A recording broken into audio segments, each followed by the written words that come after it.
초대받은 이그제큐티브 골드 디렉터 김유미입니다.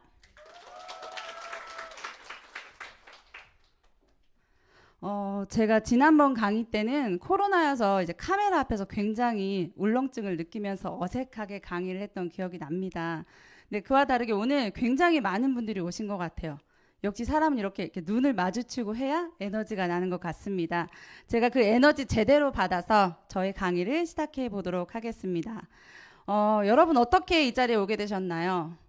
아마도 지금보다 더 나은 삶을 살고 싶다. 그 방법을 찾고 싶다. 그러기 위해서 이 자리에 오신 것 같아요.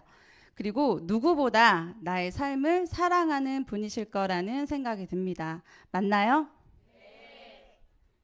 네. 저 또한 여러분들처럼 위기로부터 제 삶을 지키기 위해 그 방법을 찾기 위해 유산화를 간절히 알아보던 시간이 있습니다. 그때 사진이에요. 사진이 좀 어떠신가요? 저 때 나름대로 마음껏 멋을 내고 나온 날입니다. 네. 저는 굉장히 평범한 사람이고 또 저의 이야기가 어쩌면 너무나 평범한 이야기일 수 있지만 지금 사업을 하고 계시는 분들 그리고 오늘 처음 이 자리에 오신 분들에게 저의 이야기가 조금이나마 용기가 되었으면 좋겠습니다. 저는 앞에 사업 강의를 해주신 강사님과 마찬가지로 대학에서 플룻을 전공했고요. 음악을 하던 사람이었어요. 아이들 레슨도 하고 또 연주 활동을 하면서 그렇게 대학교 때부터 또래 친구들보다 빠른 경제 활동을 시작을 했었습니다. 그런데 이 직업이 어디에 소속돼서 일하는 일이 아니라 프리랜서의 직업이다 보니까 프리랜서 하면 굉장히 프리할 것 같죠. 하지만 절대 프리하지 않은 직업이 바로 프리랜서입니다. 자, 왜 그럴까요? 내가 움직이면 움직인 만큼 더 많은 소득으로 돌아오기 때문에 늦은 시간까지 레슨을 해야 했고요. 그리고 또 주말까지 연주 활동을 해가면서 그렇게 치열하게 열심히 20대를 보냈습니다. 그러던 중에 너무나 돌아다니는 직업에 힘이 든 거예요. 그래서 정착하고 싶다라는 생각이 들었고 차곡차곡 모아놓은 돈으로 저는 음악학원, 자영업을 시작을 하게 됐습니다. 그런데 이렇게 정착하고 보니까요. 너무 편안했어요.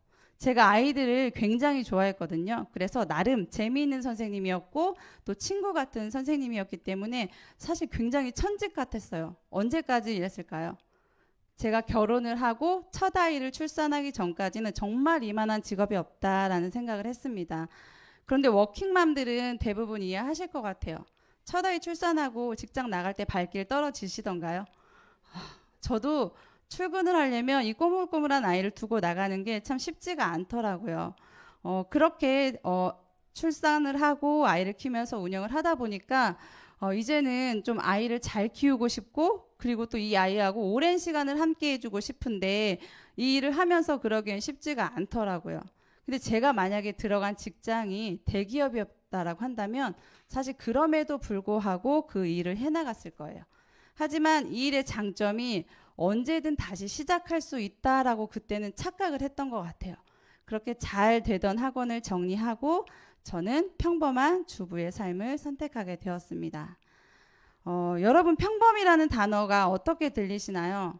저는 결혼 전에는 왠지 나는 잘 살 것 같고 부자로 살 수 있을 것 같고 좀 특별한 삶을 살 수 있을 거라고 생각을 했는데 결혼하는 순간 와장창 깨졌습니다. 네, 평범하게 살기도 참 쉽지 않구나. 네, 평범했으면 참 좋았는데 저의 삶에도 계속 예고 없이 위기가 찾아왔어요. 첫 번째 위기는 둘째 아이의 건강이었습니다. 첫째 아이는 너무나 건강하게 태어났지만 이 둘째 아이는 임신 중에 심장혈관에 문제가 있다라는 의료를 받고 대학병원에서 출산을 했고요. 이때가 수술 직전에 중환자실에 있을 때 사진이에요. 그렇게 위기를 겪고 고비를 넘겨서 건강하게 그래도 회복을 해서 일상으로 돌아왔지만 이 첫째 아이가 집으로 계속 무엇을 배달해 왔습니다. 무엇을 배달해 왔냐면 어린이집에서 각종 유행하는 바이러스 질병과 감기들을 집으로 자꾸 배달해 왔어요. 그랬더니 면역력 약한 저희 둘째 아이는요 어김없이 옮더라고요. 그래서 항생제를 달고 사는 아이들, 대학병원에 입원과 퇴원을 반복하는 저희 아이들을 보면서 엄마라면 이 아이를 건강하게 키우고 싶다라는 그 간절한 마음이 있었습니다. 여러분 그 얘기 아시나요? 아이의 육아는 맘카페에서 한다.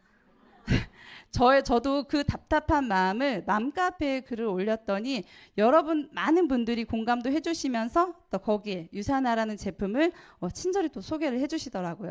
그렇게 저도 맘카페를 통해 유사나를 처음 소비자로 만나게 되었습니다. 그렇게 좀 평탄했으면 좋았는데 저의 삶에 또 두 번째 위기가 찾아왔어요. 건강하던 남편이 눈이 침침해서 찾아간 안과에서 황반변성 질환으로 의심되니까 정밀 검사를 한번 받아보라는 소견서를 받게 되었습니다. 이때는 굉장히 생소한 질병이었어요. 황반변성이 뭘까? 그래서 검색을 해봤더니 제 눈에 들어온 두 글자가 실명이었습니다.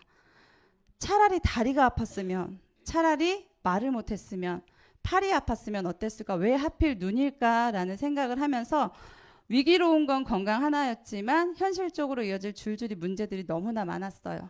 내가 어쩌면 가장이 될 수도 있는 현실에 아무런 대안이 서 있지 않았습니다. 그런데 위기가 아닌 다행히 해프닝으로 끝났어요. 검진 결과는 오진이었습니다. 노안이었습니다. 네. 하지만 앞으로 살다가 보면 이런 크고 작은 위기들은 계속 찾아올 텐데 나는 아이들의 엄마로서 또 아내로서 그리고 하나뿐인 자식으로서 어떤 버팀목이 되어줄 수 있을까? 그런 고민들을 굉장히 많이 했던 시간인 것 같아요. 그 당시에 저희 아이들의 건강을 지켜준 유사나가 저에게 삶의 대안으로 다가왔습니다. 사실 맘카페에서 유사나를 처음 소개해 주신 지금의 스폰서님께 모든 정보를 다 들었지만 제가 할 수 없는 일이라고 생각을 했습니다. 그런데 이렇게 위기를 겪고 보니 아이들이 유사나 제품을 먹고 너무나 많이 건강해졌기 때문에 회사와 제품에 대한 신뢰는 굉장히 높았어요. 그리고 다시 듣게 된 유사나는 저에게 기회였습니다. 그렇게 유사나 비즈니스를 시작했는데요. 저의 머릿속엔 항상 이런 생각들이었어요. 왜 이런 고민을 했을까?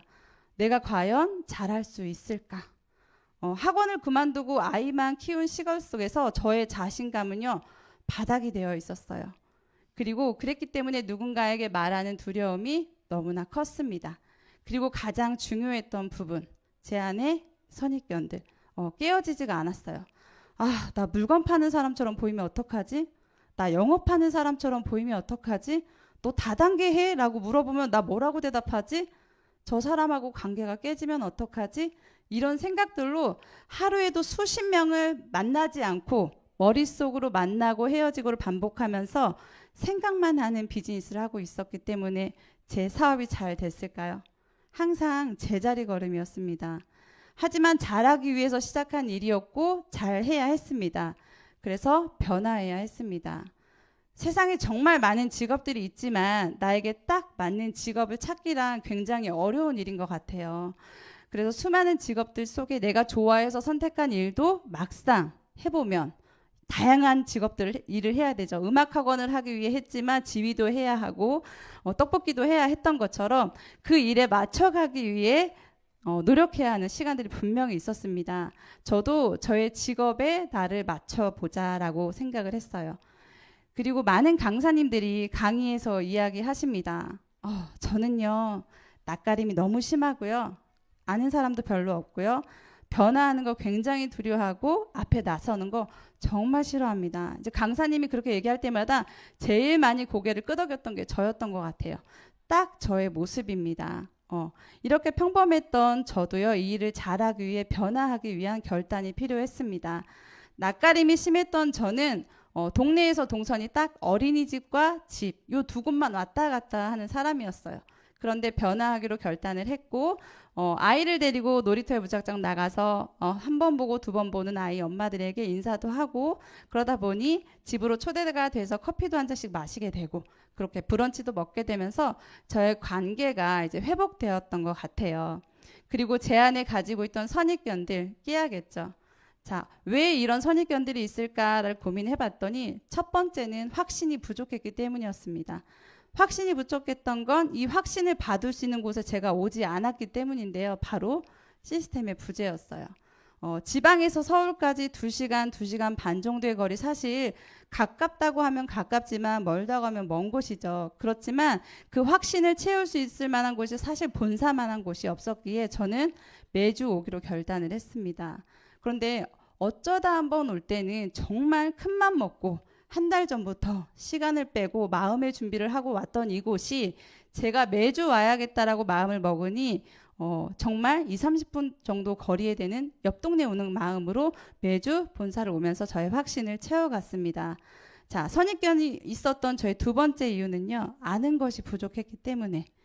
자, 이거는요. 스폰서님을 100% 복제해야겠다라고 생각을 했어요. 우리가 TV에 유명 연예인들이 나오면 그들이 하고 있는 옷, 구두, 신발, 머리 스타일 따라하고 싶지 않으신가요? 왜? 내가 그 가방 들면 나도 김태희 될 것 같으니까 따라하고 싶었던 거죠. 저도 유사나 골드 되고 싶었습니다. 그래서 스폰서님이 하는 모든 것을 100% 복제해야겠다라고 생각을 했고요. 스폰서님이 해주시는 2대1 미팅, 그리고 강의, 팀 내에서 하는 트레이닝까지 모든 것을 녹음하고 받아 적었습니다. 그래서 트레이닝 당시 때는요, 제 손목에 파스가 떨어질 날이 없었던 것 같아요. 제가 똑똑하지 않은 사람이기 때문에 제가 할 수 있는 방법은 무식하게 외우고 말하는 연습, 받아 적는 방법밖에 없었습니다. 제가 그렇게 100% 스폰서님을 복제하는 시간 속에서 아는 것이 채워지니 저의 정보가 누군가에게 전달이 되기 시작하더라고요. 그리고 변화가 두려웠던 건 어쩌면 실패할까봐 두려워서가 아니었을까? 그런데 유산화를 시작했다라는 것 자체가 바로 변화의 시작이었습니다. 그런데 사업을 하다 보니까 변화가 두려웠던 건 이 도전이 실패할까봐였기 때문에 제가 가장 어려웠던 부분이 바로 프로모션이었어요. 이렇게 시스템 참석도 하고 뭐 아는 것도 채워나가다 보니까 실버까지 성장은 했습니다. 그런데 저에게도 정체기가 찾아왔어요. 나 다 잘하고 있는 것 같은데 왜 성장이 안 될까? 만년 실버의 시기였습니다. 그런데 이유를 생각을 해봤더니 제가 목표를 정하고 도전하는 것을 못했었더라고요. 그래서 시스템에서 이야기하는 프로모션은 곧 성장이다라는 말처럼 제가 창피하게도 처음 실버 때 프로모션을 도전하게 되었습니다. 그래서 제주도 프로모션을 달성하고 나서 보니까 이렇게 뛰면 되는 거구나. 이렇게 내가 열심히 하면 되는 거구나 라는 자신감을 얻었고요. 그 자신감으로 또 골드를 준비할 수 있었습니다. 그렇게 4주간 골드를 달성하고 나서 사실 좀 한숨 돌리려고 했어요. 그랬더니 스폰서님께서 골드에서 멈추면 리더님 이그제까지 한 2, 3년 걸립니다. 바로 가세요 라고 얘기해서 숨고르기 한번 하고 바로 이그제 골드까지 승급을 했고요. 그 덕분인지 저희 파트너님이 바로 제가 골드가 되고 나서 바로 골드로 승급을 하셨고요. 또 2주 전에 또 한 분의 파트너님이 골드로 승급을 하게 되셨습니다. 저의 성장이 파트너들에게 얼마나 동기부여가 되고 영향을 주는지 그때 느꼈던 것 같아요. 그래서 적어도 내가 파트너들보다 한 발 앞서가는 스폰서, 그리고 성장하는 스폰서가 돼야겠다라고 생각을 했습니다. 여러분, 승급도 프로모션입니다. 유산화는요, 신기하게 모든 성장이 다 연결되어 있어요. 제가 골드를 도전하면서 리더십 서밋을 달성했고, 이그제 골드를 도전하면서 아시아 그로스 레벨 2를 달성하게 되었습니다.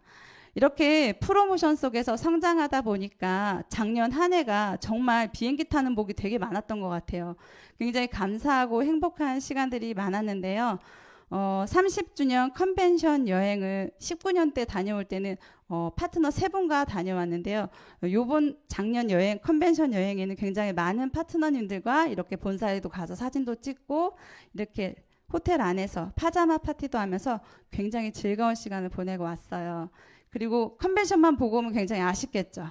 그래서 라스베가스와 캐년까지 이렇게 여행을 하면서 이때 느꼈던 생각이 세상은 참 넓고 내가 봐야 될 것들이 참 많구나. 유산화 안에서 많은 것을 누려야겠다라고 생각을 하고 돌아온 컨벤션 여행이었습니다. 그 다음 달 바로 9월에요. 네, 제주도 프로모션 여행을 또 갔습니다. 이때는 제가 정말 좋아하고 사랑하는 저희 친구들과 함께 다녀왔는데요. 아이 키우랴, 육아하랴, 살림하랴, 일하랴 정말 눈코 뜰 데 없이 바쁘던 저희 친구들이 공짜 여행이라고 하니까 시간을 내더라고요. 그래서 이렇게 친구들과 제주도로 돌아가서 놀러가서 아이 엄마, 누구의 아내가 아닌 20대의 저희들로 돌아가서 온전히 내가 즐기고 느끼고 체험하고 그리고 유산화가 돌려주는 모든 것들을 누리고 오는 시간이었던 것 같아요. 돌아오면서 친구가 그런 얘기를 하더라고요. 유산하라는 회사 참 되게 멋진 회사인 것 같다고 이런 시간을 나에게 선물해줘서 고맙다라는 그런 인사를 받았습니다. 그리고 그 다음 달인 11월에 또 베트남 다낭을 다녀왔는데요. 제가 골드 가면서 달성한 여행이에요. 제가 사업 초기에 남편이 굉장히 반대가 심했었습니다. 그래서 그때 들었던 생각이 남편에게 복수해야겠다.